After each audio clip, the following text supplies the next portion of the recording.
Assalamualaikum warahmatullahi wabarakatuh.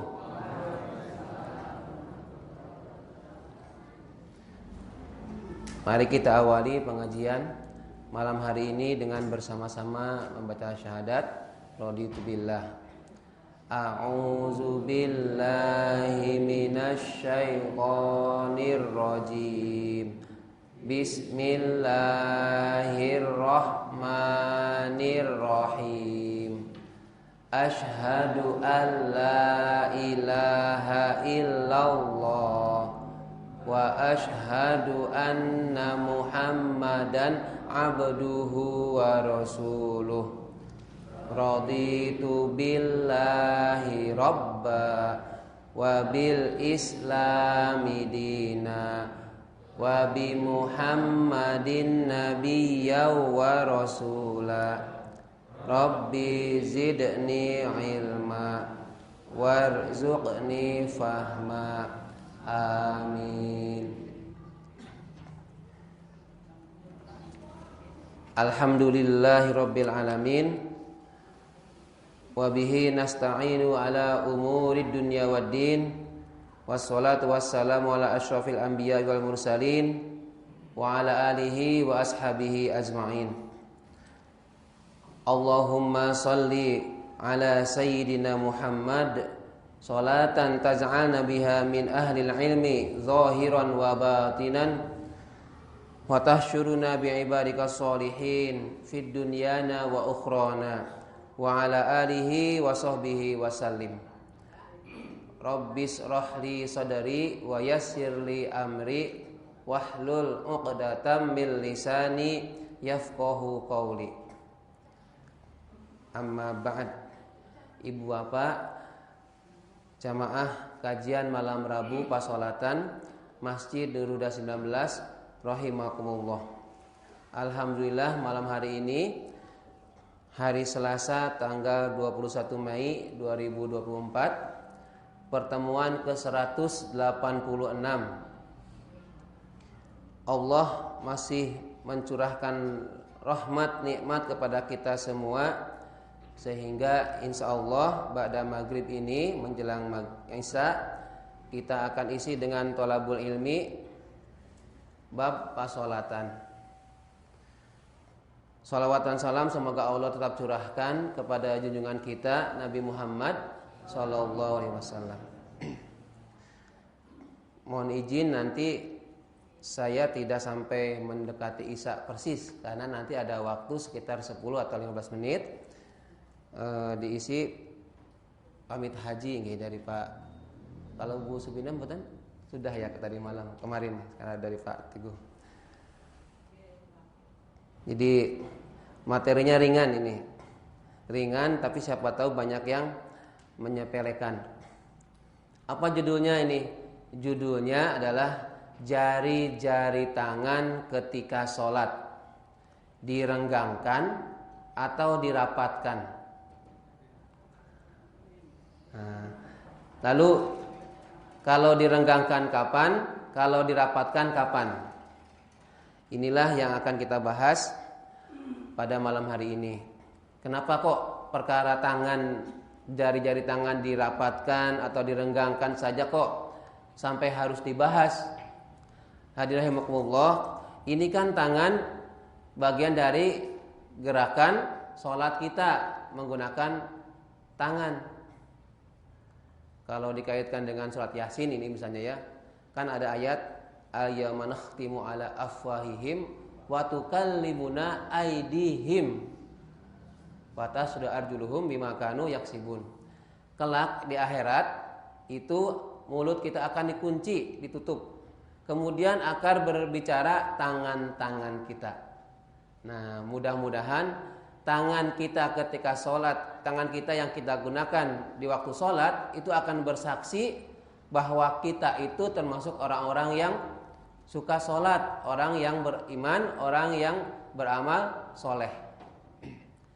Jadi mudah-mudahan rapatnya, renggangnya jari jemari tangan kita atau bahkan kaki itu menjadikan kita dibantu kelak di akhirat.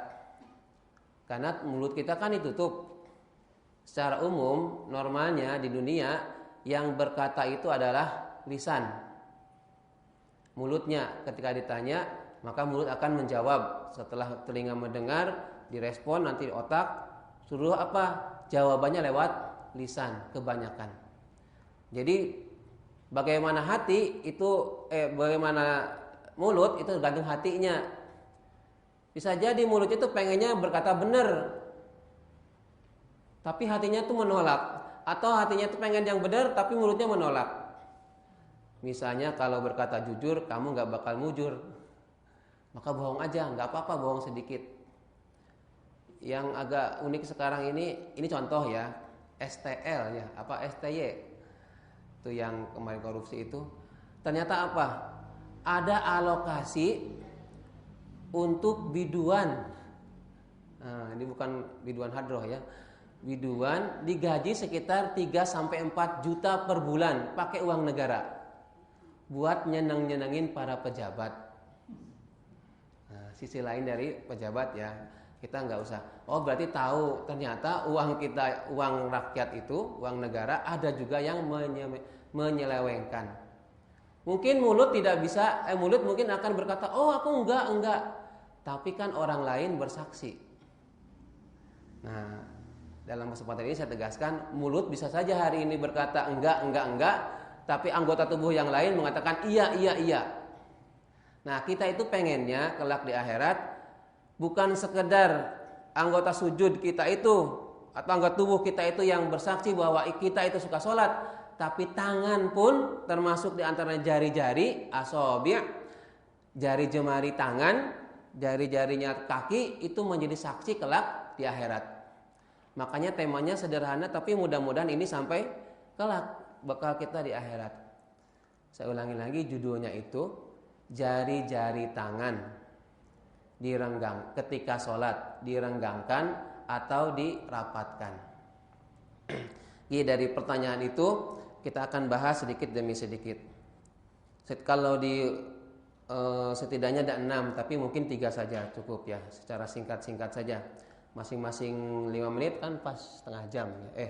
25 menit buat ini. Sekarang pertanyaan pertama, bagaimana posisi tangan khususnya jari jemari ketika kita berdiri sebelum takbiratul ihram atau ketika kita berdiri ketika i'tidal? Tangan kita itu kan lurus, ya lurusnya. Tapi maksudnya lebih tepatnya jarinya itu bagaimana? Apakah dirapatkan seperti ini? Dirapatkan tapi jempolnya pisah, atau direnggangkan, atau direnggangkan banget ketika sedang qiyam mau takbiratul ihram dan sedang i'tidal. Nah, ini tadi sudah izin ke Mas Rangga ini. Kira-kira ini bisa panjang enggak ini? Katanya bisa, tapi ini kok mentok ya. Udah gini aja, saya punya ide ya gini. Nah, dibawa ke sini. Sementara ini ya biar cukup. Nih pilihannya. Tangannya, fokusnya ke tangan ya, ke jari-jari. Saya samping gini. Ini pilihan pertama. Tangannya lurus, dirapatkan, hampir nempel seperti baris berbaris ya. Seperti ini pilihan pertama. Pilihan kedua, tangannya itu lurus, tetapi punggung tangannya ke kiblat. Atau yang ketiga, tangannya renggang begini. Yang keempat, tangannya renggang tapi begini. Pilih yang mana Pak? Ini kayak lagi pilih-pilihan aja. Yang mana? Ini gak kelihatan tadi ya? Berarti sekarang tampilan dari samping gini. Pertama itu tangannya begini, jari-jarinya lurus, rapat. Nih. Kemudian yang kedua lurus tapi punggung ini ke arah kiblat. Lalu yang ketiga seperti ini tapi renggang. Yang keempat seperti yang nomor 2 tapi renggang. Yang mana Bu? Yang pertama. Boleh yang kedua boleh? Nah, biar G. Jadi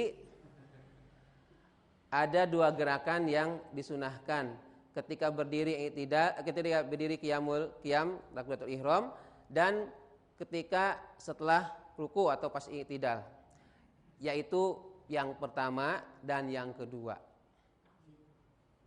Yang pertama itu jadi posisinya si jari-jari adalah merapat, bukan merenggang. Nanti ada yang merenggang bagiannya, ada khusus yang.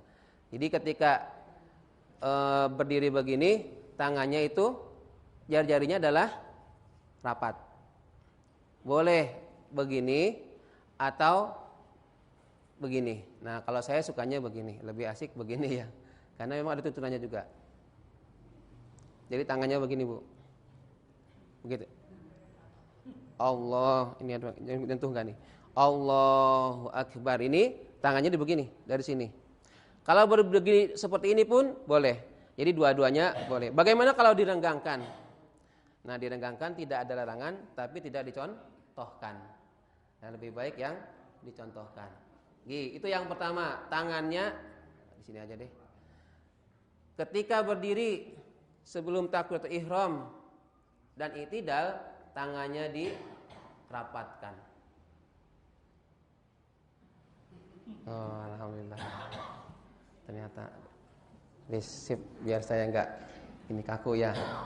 Ini yang kedua, bagaimana posisi tangan, jari-jari tangan ketika takbiratul ihram?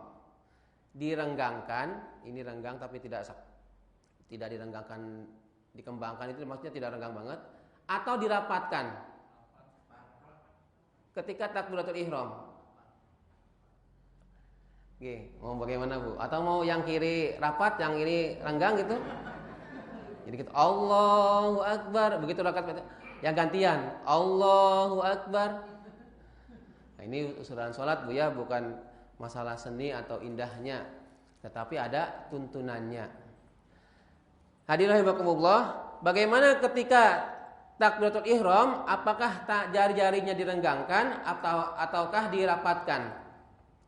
Maka kita merujuk kepada hadis Kanjeng Nabi Muhammad SAW. Kana yarfa'uhuma mamdudatal asabi' la yufarriju bainaha wa la yadummuha. Ini harus dibedakan antara renggang dengan membuka sedikit. Bahwa keadaan Kanjeng Nabi itu mengangkat yarfa'uhuma, mengangkat kedua tangan ini, mamdudatal asabi' dan membuka jari-jari. Jari-jarinya dibuka sedikit tapi tidak direnggangkan. La yufarriju bainaha, tidak renggang, wala yadumuha, dan juga tidak digenggam. Jadi sedang, tidak dirapatkan seperti tadi rapat banget, tapi agak longgar. Tapi tidak begini. Ini renggang. Megar ya. Jadi begini. Ini riwayat Abu Dawud, ditegaskan mamdudatal asabi', membuka jari-jari. Jari-jari tangan ya. Ini yarfa'u, humanya itu kedua tangan, bukan ke kaki. La yufarriju bainaha, tidak merenggangkan si jari-jari ini. Tidak begini, tidak. Allah, tapi ininya tidak rapat, tapi ada dibuka, jadi tidak nempel, tapi tidak renggang. Wala yadumuha, dan juga tidak digenggam. Jadi salah kalau Allahu Akbar atau Allahu Akbar. Apa salahnya? Salahnya adalah menggenggam jari jemari ketika takbiratul ihram. Ya, takbir intikal pun demikian. Misalnya habis ruku, mau i'tidal, Allahu Akbar gitu ya. Ini tangannya mengapa? Itu tidak. Meskipun dia pejuang sejak kemerdekaan, Allahu Akbar, yang nggak bisa, tetap Allahu Akbarnya begini. Saking semangatnya itu, Allahu Akbar. Itu malah salah ya. Diingat ini sholat itu ada aturannya ya, tidak seperti gerakan yang lain. Jadi kalau takbiratul ihram itu dirapatkan, kalau pas berdiri dirapatkan, takbiratul ihram itu dibuka tapi tidak direnggangkan.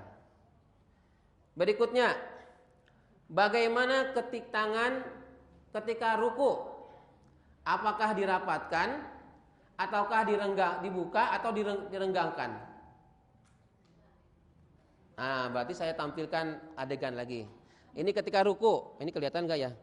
Gini ya, apa gini? Yang ibu-ibu dulu nih. Ini tangannya saya gini, pegang lututnya udah benar. Tapi posisinya itu dirapatkan atau direnggangkan. Nah, direnggangkan ini, bukan sekedar dibuka tapi direnggangkan. Nih, saya ke sana dulu, yang ibu-ibu dulu. Ke sini ya, kelihatan nggak? Ininya itu dipegang, direnggangkan. Itu yang pertama. Yang kedua dirapatkan. Ya, kayaknya nggak enak banget ini ya dirapatkan. Mau yang mana, Bu? Ya, direnggangkan. Ini langsung ya. Karena ini Bapak Ibu kan sudah praktek. Ada rujukannya dari riwayat Ibnu Huzaimah, "Idza raqa'ta fadha rahataika ala rukbataika. Summa farrij baina asabi'ika, summa mkus hatta ya'khudha kullu udwin ma'khadahu." Apabila kamu itu sedang ruku, maka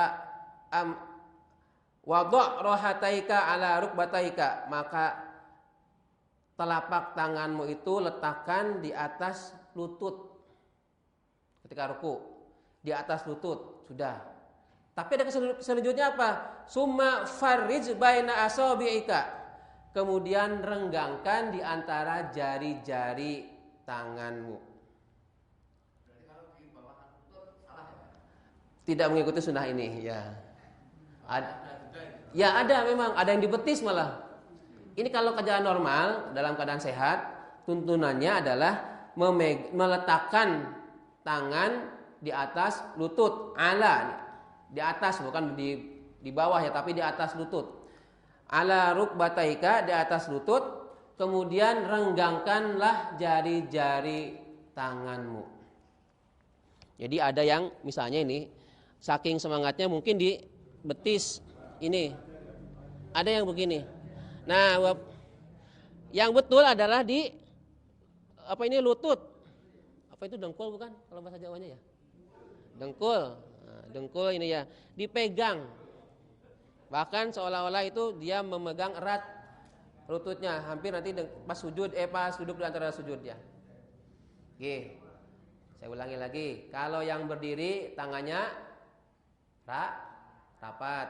Pas takbiratul ihram dibuka tapi tidak renggang.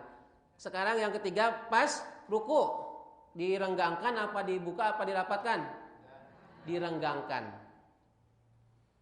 Sudah, hampir selesai ya. Langkah berikutnya, bagaimana ketika sujud? Bagaimana telapak tangan ketika sujud? Apakah rapat seperti ini? Ini rapat. Ataukah direnggangkan, dibuka atau direnggangkan? Atau mau disiku ditinju ya. Atau ada yang begini. Ya, dirahmatullah. Ketika sujud, maka telapak tangannya itu dirapatkan, telapak si ininya menyentuh bumi. Tangannya dirapatkan menghadap ke arah kiblat. Kalau kemarin kan saya sampaikan bukan begini atau begini, tapi lurus ke depan arah kiblat. Begini ya. Yang direnggangkan tuh apanya? Keteknya ini. Keteknya kalau terutama pas sendiri itu diangkat, direnggangkan. Tapi kalau pas lagi sedang berjamaah, maka diangkat itu sewajarnya, sekiranya itu ini yang penting sikutnya tidak menyentuh tanah atau bumi, tempat sujud, tempat kita sholat. Ketika salat sendiri, maka dipolkan aja begini. Bahkan disebutkan seandainya Nabi sedang sujud itu, anak kambing pun bisa lewat. Itu saking apa? Direnggangkannya, jaraknya gini. Bahkan ada hadis yang lain menyebutkan sampai ketiaknya Kanjeng Nabi itu kelihatan ketika sedang sujud. Bukan malah begini ya. Apa itu yang apalagi? Jadi si sikut jangan sampai menyentuh tanah atau tempat sujud, tempat kita sholat. Jadi tangannya begini enak banget ya. Nah, itu malah salah. Enak itu belum tentu benar ya. Enak itu belum tentu benar. Dia memang enak nyaman banget kan begini ya. Tapi ternyata itu salah. Yang betul itu ininya si jari dirapatkan, kemudian ini jadi renggangkan, diangkat. Iya. Ya. Dia. Oke. Sekarang saya sampaikan ini.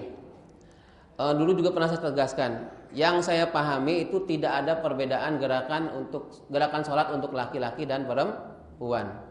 Adapun yang menyebutkan untuk perempuan misalnya itu di pas sujud ini atau pas ruku itu merapat, itu bukan dari Kanjeng Nabi, tetapi dari beberapa ulama. Saya juga ngaji yang misalkan fikih sunnah Safinahan yang fikih bid'ah dasar itu menyebutkannya untuk laki perempuan ada perbedaan. Ya. Tapi yang saya pahami itu tidak ada perbedaan. Lalu bagaimana kalau ada yang ibu-ibu mengamalkan rukuhnya sujudnya begini gitu ya? Kalau saya menyampaikannya, kalau memang ada dasarnya silahkan dilanjutkan. Tetapi kalau tidak, saya menyampaikannya adalah direnggangkan. Tidak ada perbedaan gerakan bacaan sholat untuk laki-laki maupun perempuan, sama semua. Ya, jadi tidak ada khusus ini gerakan sholat untuk laki-laki, tidak ada. Gerakan sholat untuk perempuan tidak ada. Yang membedakan itu pas ketika sholat jamaah, laki-laki harus di depan. Ya, perempuan boleh di depan, boleh ketika disolatkan. Boleh kan? Ya. Ketika ibu-ibu sudah meninggal, itu boleh di depan sholat berjamaah mayit, ya sholat jenazah itu, tapi posisinya di depan. Nah, itu tapi jangan berharap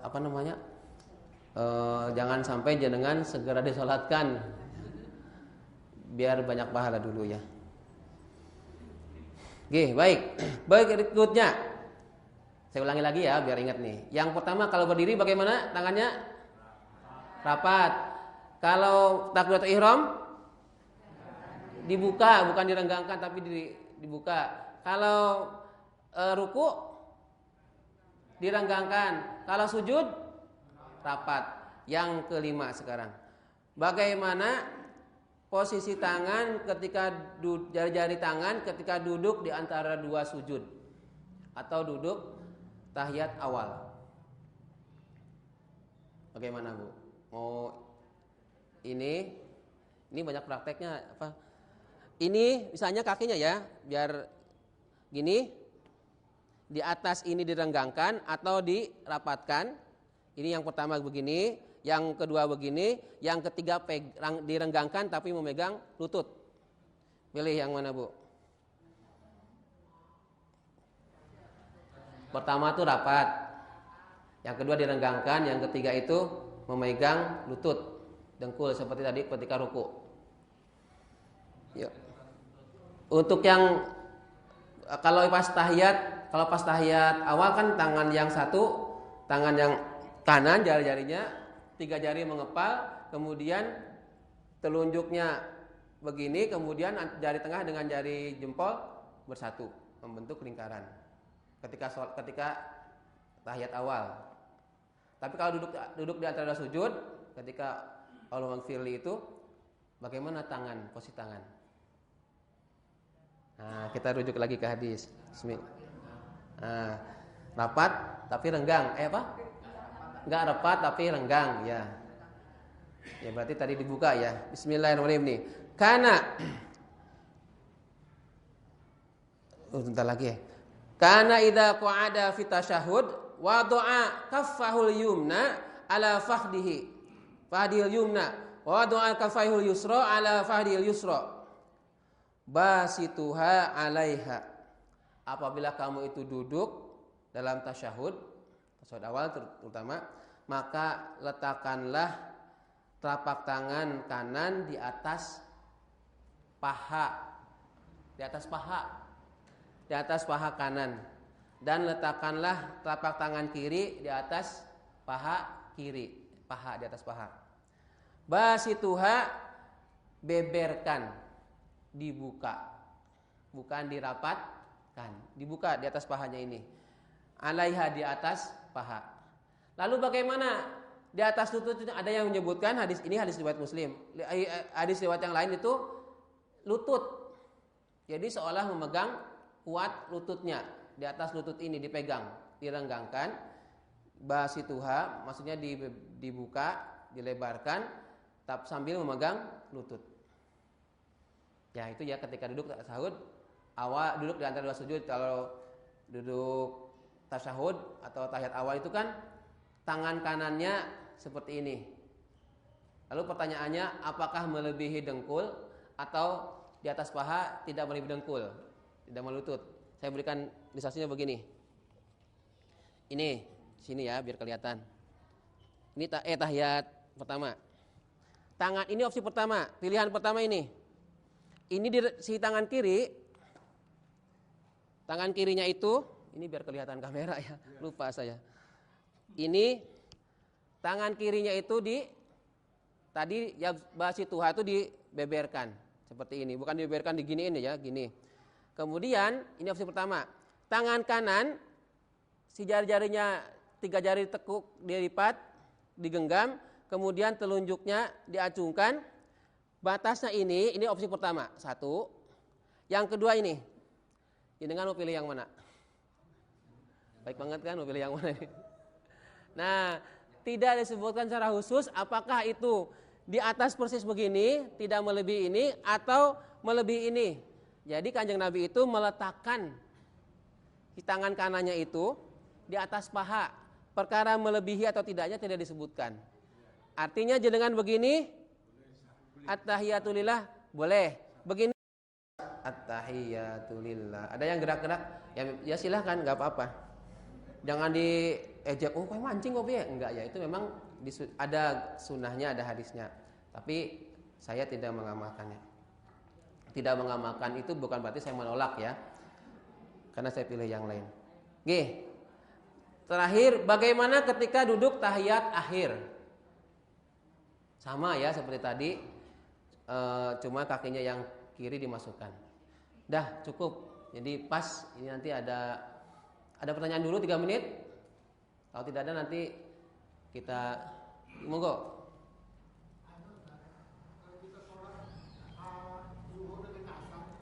Waktu imam membaca takbir, kita baca takbir. Waktu imam baca doa kita baca kita. Kalau imam membaca Surat Al-Fatihah, kita baca Al-Fatihah. Ya. Kalau imam baca Surat, kita apakah baca surat? Yang menjadi persoalannya, kalau kita belum selesai membaca ayat, imam sudah rukuk. Nanti Ya. apakah kita meneruskan Ya. baca ayat atau kita ikut imam? Baik. Saya perjelas ya, barangkali ibu-ibu tidak terdengar. Ketika sholat zuhur, asar kan tidak bersuara, jadi makmum, imam sir ya. Kemudian si makmum ini kan antara imam dengan makmum kan nggak tahu bacaannya. Si makmum itu misalnya baru membaca surat, baru misalnya Qul huwallahu ahad. Imam sudah Allahu akbar ruku, maka tinggal cukup hentikan bacaan surat Al-Ikhlasnya, kemudian ikuti imam untuk ruku. Termasuk ketika baca surat Al-Fatihah. Sekiranya makmum itu masbuk. Kalau masbuk loh ya. Kalau masbuk nih. Masbuk itu setidaknya begini. Begitu imam sudah takbir lama Allahu akbar, udah hampir selesai dibaca suratnya. Misalnya baca surat Al-Maun. Wala yahutu amil miskin. Di situ sampai selesai, wa yamnaunal maun. Si makmum yang masbuk yang baru datang itu baru membaca iyyaka na'budu wa iyyaka nasta'in. Maka segera ikuti imam untuk ruku. Ya, berarti enggak sah dong salatnya. Sah karena dia sudah berusaha untuk mengajar membaca Al-Fatihah. Kecuali kalau dia awal, dia takbir atau ihram bareng dengan imam, begitu imam Allahu Akbar, dia itu Allahu Akbar tapi dia santai. Bismillahirrahmanirrahim. Padahal imamnya Bismillahirrahmanirrahim. Maka cepatannya lama, beda. Maka apa? Nah, itu yang dimaksud dengan si makmum tidak genap membaca Al-Fatihah. Rugi itu. Ya. Makanya kita harus tahu, oh imam ini biasanya standar saya, pas. Jadi Bismillahirrahmanirrahim. Alhamdulillahirabbil alamin. Oh, imam ini cepat. Bismillahirrahmanirrahim. Alhamdulillahirabbil alamin. Arrahmanirrahim. Maliki yaumiddin. Jadi kadang menyesuaikan imam. Saya kira itu nggih, Pak. Matur. Enggak boleh. Satu lagi aja ya, biar cukup. Kalau kita larang sholat, kita mau jadi makmum. Ya. Kalau kita Allahu Akbar dulu, baru mukul, apa mukul dulu, baru Allahu Akbar. Nah, itu mana yang baik? Oh, ya, mau dipukul ini ya. Nggih, sebenarnya tidak ada kode untuk menjadikan seseorang imam itu dengan memukul atau dengan dehem atau dengan apa. Tetapi itu supaya memberitahu si orang itu kita jadikan imam, maka ada yang memukul, ada yang berkasa. Ada juga kalau si orangnya paham itu yang belakang takbirnya agak kerasan dikit kemudian mendekati sini. Allahu Akbar. Oh, berarti jamaah itu jadi makmum.